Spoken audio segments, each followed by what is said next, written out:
Olá, estamos nessa semana iniciando mais um versículo do Evangelho de Mateus, em seu capítulo 12, versículo 4.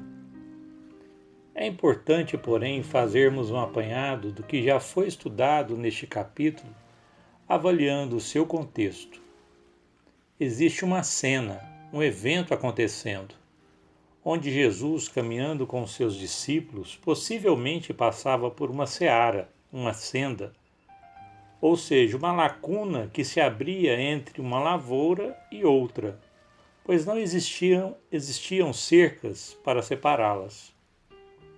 Possivelmente Jesus e os discípulos se dirigiam a Jerusalém, quando se encontram com um grupo de fariseus, justo quando os discípulos, por sentirem fome, adentraram por uma destas lavouras que margeavam a estrada e apanharam algumas espigas, ou de centeio ou de trigo, para saciar a fome.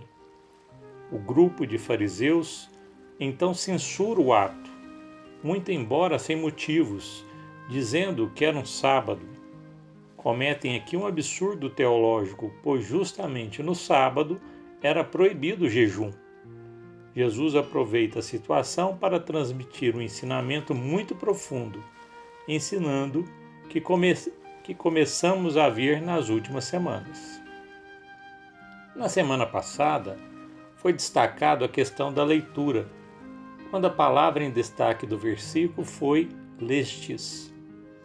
Evidenciamos que por detrás dessa rigidez, da mesquinhez, do fanatismo, da tolice na atitude dos fariseus ao censurar os discípulos, existe uma maneira de ler as Escrituras e entendê-las. Quando, dentro de uma doutrina espírita, temos toda a literatura de Allan Kardec, toda a literatura deixada por Chico Xavier, pensamos em livros. Entre o ato de escrever, colocando aqui a figura do médium, como também o autor desencarnado, existe algo importante, que é o olhar do leitor, a maneira como lê e assimila o que está escrito. Como ele faz uma viagem segundo os seus valores, seus anseios, sobretudo seus caprichos, transformando isso em ações de justificativa ou respaldo, que nem sempre correspondem ao que foi orientado. Todos os abusos do cristianismo encontram um respaldo nisso, ou seja, todos os abusos praticados são resultados de uma leitura e de ações equivocadas. São resultados de uma casuística, ou seja, de uma maneira de ler, se apropriar da leitura, distorcer segundo os caprichos pessoais e justificar a própria atitude, a própria ação com ela. Isso foi o que discutimos na semana anterior. Avancemos agora para o versículo 4 do capítulo 12 do Evangelho de Mateus. Jesus, frente ao ato de censura dos fariseus, comenta que o que os discípulos fizeram não podia ser censurado, remetendo então os pensamentos para o que o rei Davi fez, relatado no livro do profeta Samuel, para o objeto de reflexão. O versículo diz o seguinte: como entrou na casa de Deus e comeram os pães da apresentação, o que não era lícito comer, nem a ele, nem aos que estavam com ele, mas somente aos sacerdotes. Jesus pergunta aos fariseus como o rei Davi, um dos maiores reis do povo hebreu, entra dentro do templo com seus companheiros e comem o pão sagrado, como está descrito no livro do profeta Samuel, e criticam o que comem os discípulos em um dia de sábado em que era lícito o fazer. Que passagem é essa? Davi, o 8º filho de Jessé, era pastor de ovelhas. Havia um conflito que durava décadas entre filisteus e os hebreus. Deus, a pedido de Samuel e do povo hebreu, elege um rei, embora a contragosto de Deus, que se chamava Saul. Saul guerreava contra os filisteus em épocas diversas, e quando não estava em guerra, algumas vezes o seu espírito era obsediado. Davi foi chamado ao reino depois de ungido em azeite a pedido de Deus por Samuel para ser servo do rei Saul. Davi tocava harpa e isso acalmava o rei em suas crises. Em uma das guerras contra os filisteus, havia um homem, um filisteu, que se chamava Golias, cuja estatura impressionava, pois media 6 côvados e 1 palmo, cerca de 2,83 metros. O povo hebreu temeroso não queria enfrentar o gigante e Davi se oferece, porém recusa as armas e a indumentária oferecida pelo rei Saul. Como é do conhecimento de todos, Davi enfrenta Golias com uma funda e uma pedra, que foi atirada na testa de Golias, derrubando-o. Davi cai então nas graças do rei Saul e passa a ser o seu general. Outras guerras vieram e, em uma delas, Davi com seu exército mata milhares e cai na graça do povo hebreu, despertando a inveja do rei Saul. A partir daí, Saul tenta matar Davi por 2 vezes, sendo que uma delas Davi fere a Saul e escapa. Mesmo assim, Saul ainda casa uma de suas filhas com Davi, para atraí-lo para uma armadilha, numa nova tentativa, mas Davi consegue escapar. Junta alguns homens e foge, indo para outra cidade. Nesta cidade havia um tabernáculo, e era costume oferecer pães a Deus, sendo estes pães trocados a cada semana. Estes pães da proposição. Davi, sabedor disso, entra no templo, convence o sacerdote a dar os pães, no total 12, representando ali as tribos de Israel, que foram trocados na semana para ele e seus homens comerem, pois sentiam fome, pois já era o 3º dia da fuga. A questão é que os pães velhos que foram trocados somente poderiam ser comidos pelos sacerdotes. Davi encontra com o sacerdote Aimeleque e pede os pães, mas o sacerdote, desconfiado, diz que só poderia oferecer-lhe os pães se ele e seus homens não tivessem contato com as suas mulheres, se não fossem impuros, por ser o pão considerado sagrado. Davi pensa rápido e diz que estava 3 dias viajando com aqueles homens, logo não estavam impuros. Daí Davi e seus homens comem o pão do templo, o pão sagrado, e matam a fome.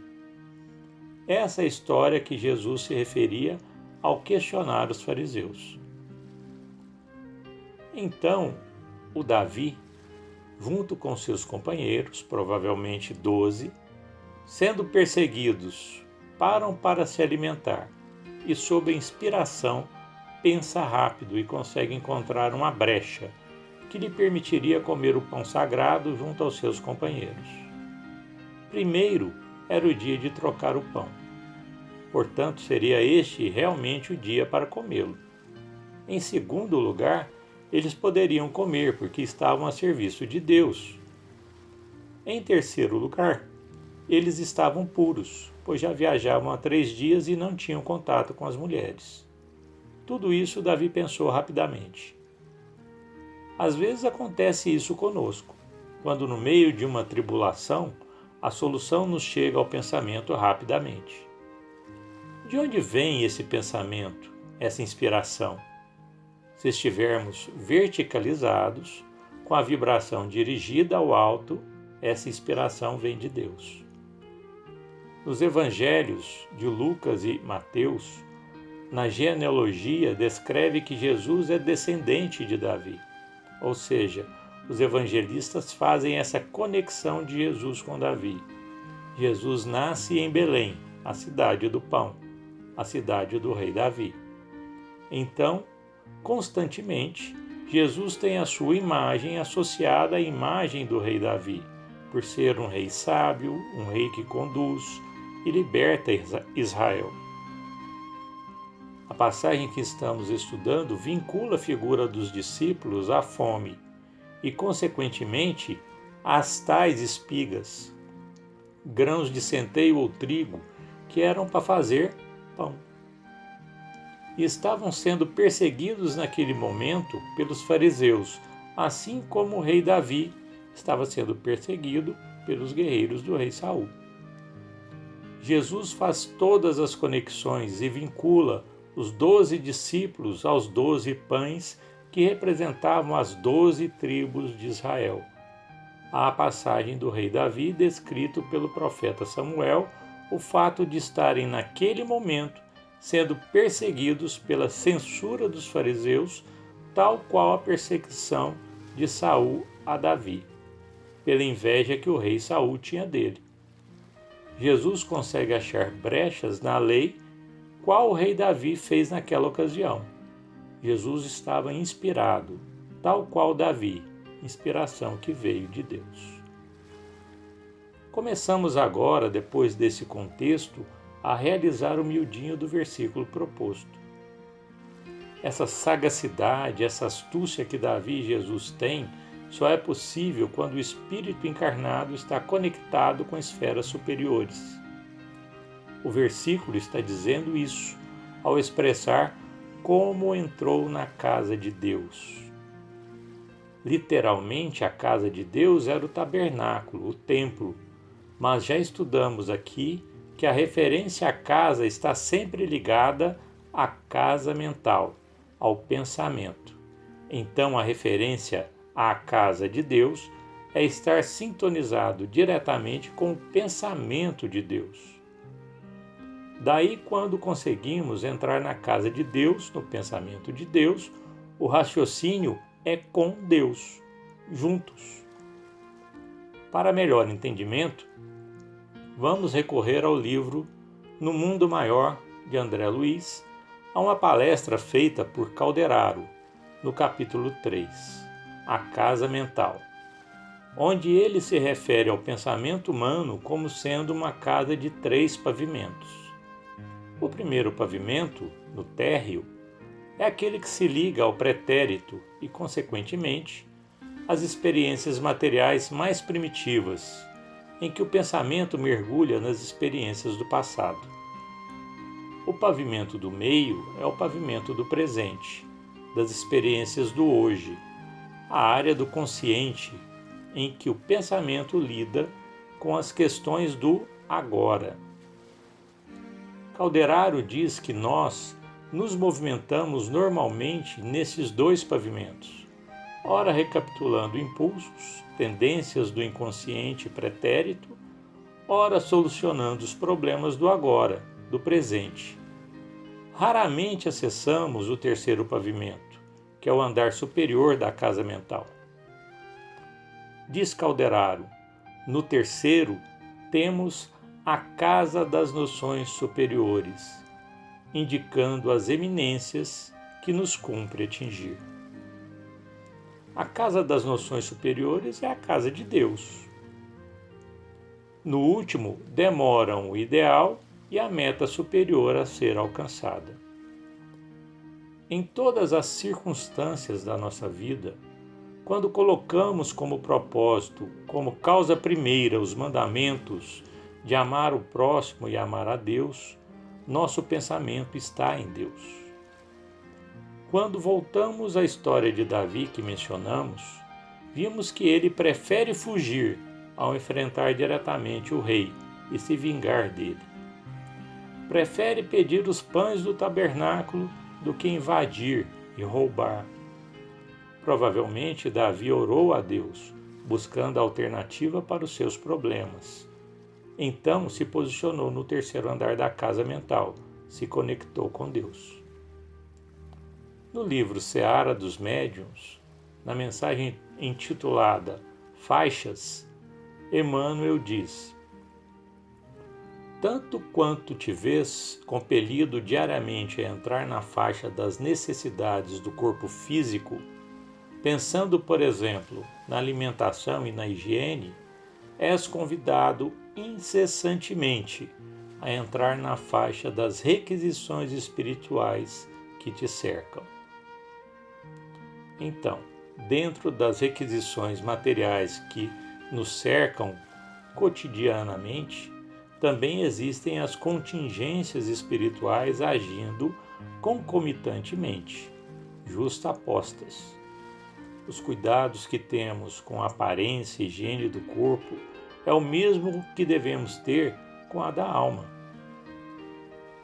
É se encontrar em condição espiritual, em harmonia, em condição de colocar frente aos embates do dia, em prece, em contato com Deus, para que o contato com o próximo seja elevado, ou até para que o contato conosco esteja em harmonia.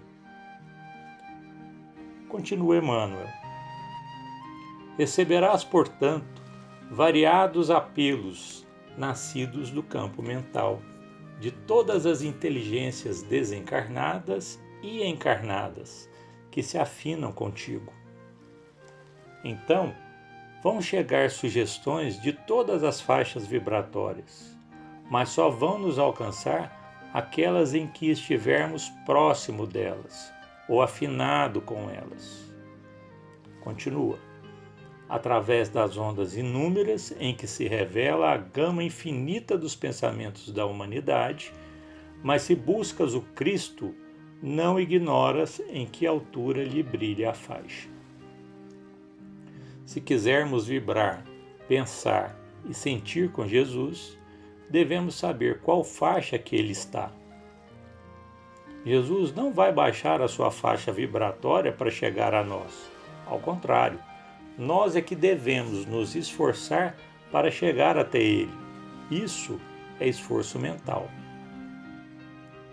Finalizando a passagem,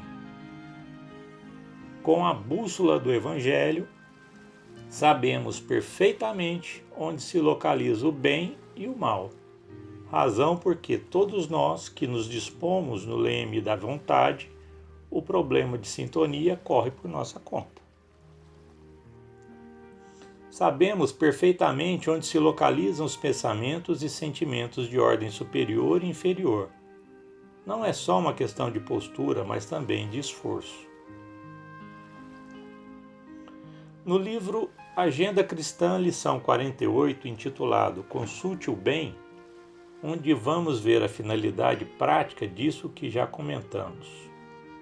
Se existem problemas, tensão frente aos problemas, ficar nervoso não vai resolvê-los.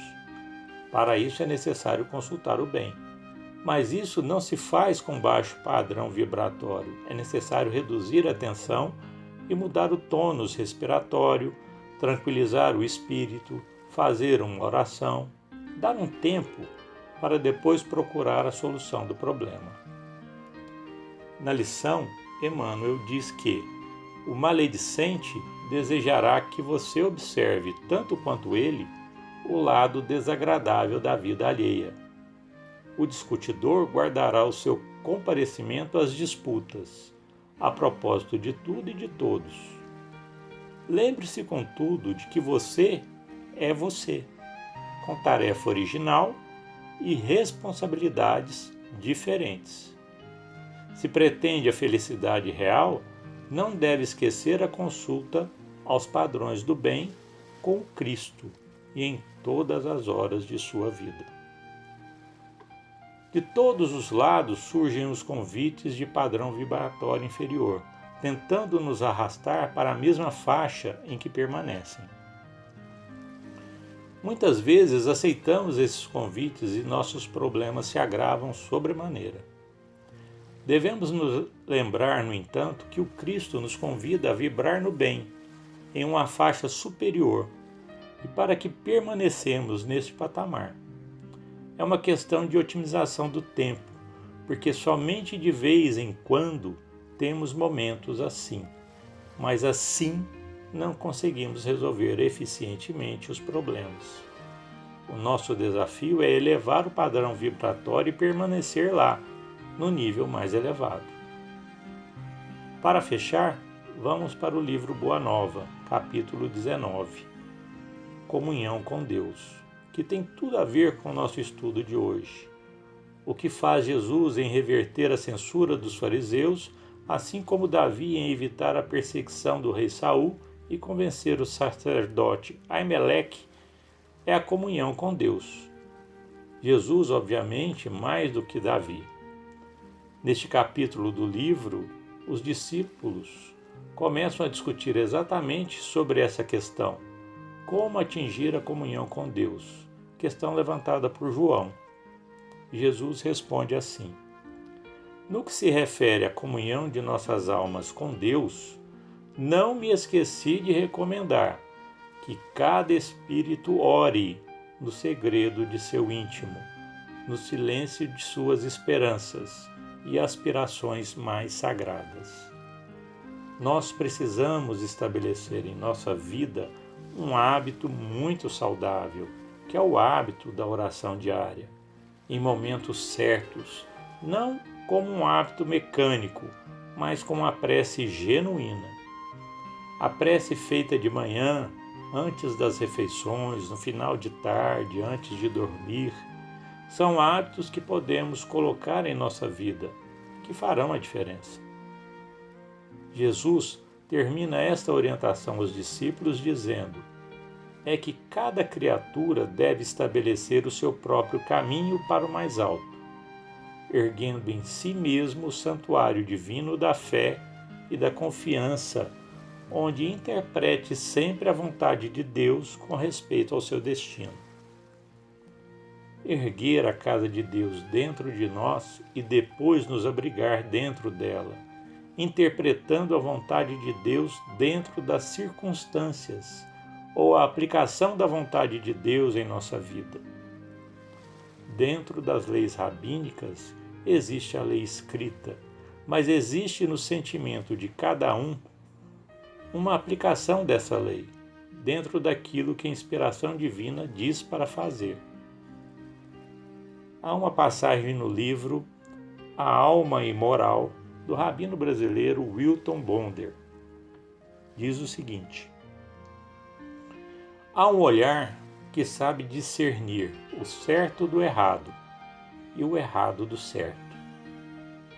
Há um olhar que enxerga quando a obediência significa desrespeito e a desobediência representa respeito. Há um olhar que reconhece os curtos caminhos longos e os longos caminhos curtos. Há um olhar que desnuda, que não hesita em afirmar que existem fidelidades perversas e traições de grande lealdade. Este olhar é o da alma.